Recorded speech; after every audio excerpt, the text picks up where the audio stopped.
Assalamualaikum warahmatullahi wabarakatuh. Nahmaduhu wa nusalli wa nusallimu ala rasulihil karim wa ala alihi wa sahbihi ajma'in, amma ba'd. Bismillahirrahmanirrahim. Hadis-hadis tentang keutamaan Makkah dan Ka'bah. Hadis ke-1. Bismillahirrahmanirrahim.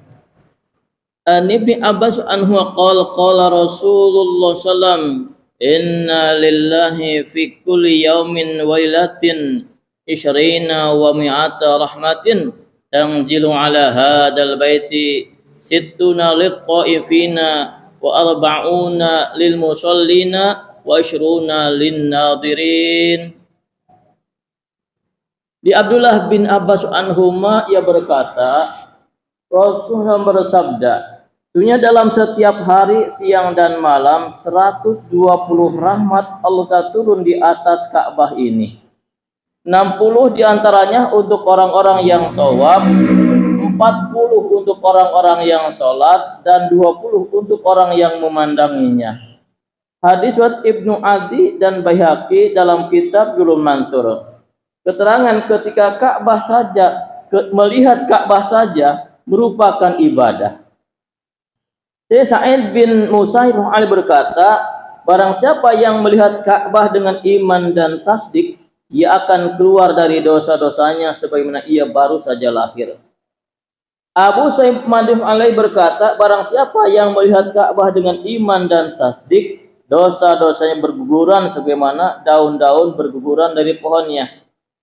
Dan barang siapa yang duduk di Masjidil Haram dan hanya memandangi Baitullah terus-menerus, walaupun ia tidak mengerjakan tawaf dan sholat nawafil, itu masih lebih utama dibandingkan orang yang sholat nawafil di rumahnya dan tidak melihat Baitullah.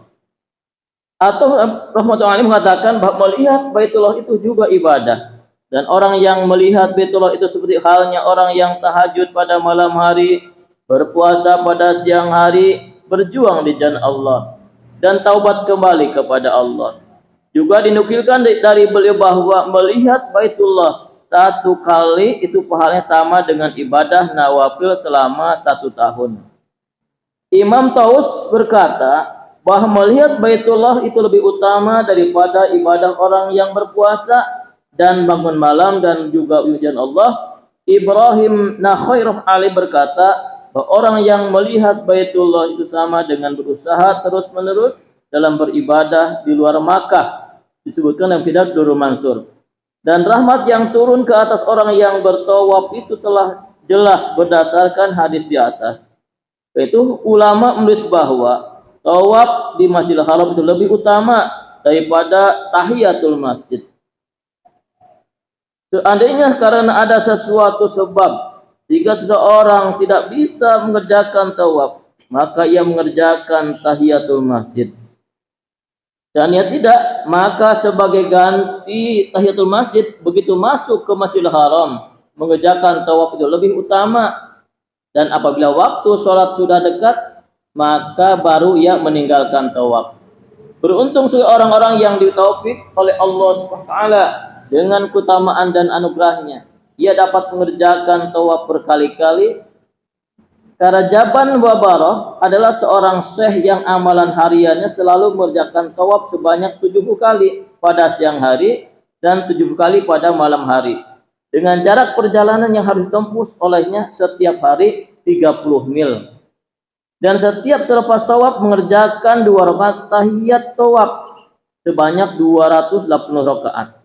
Selain itu, setiap harinya ia menghatamkan Al-Quran 2 kali. Sebuah kitab Ihya. Inilah orang-orang yang banyak membawa bekal untuk kehidupan akhirat yang abadi.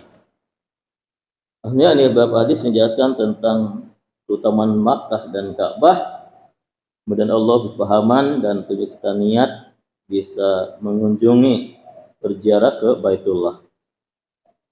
Subhanakallahumma wa bihamdika asyhadu an la ilaha illa anta astaghfiruka wa atubu ilaik. Assalamualaikum warahmatullahi wabarakatuh.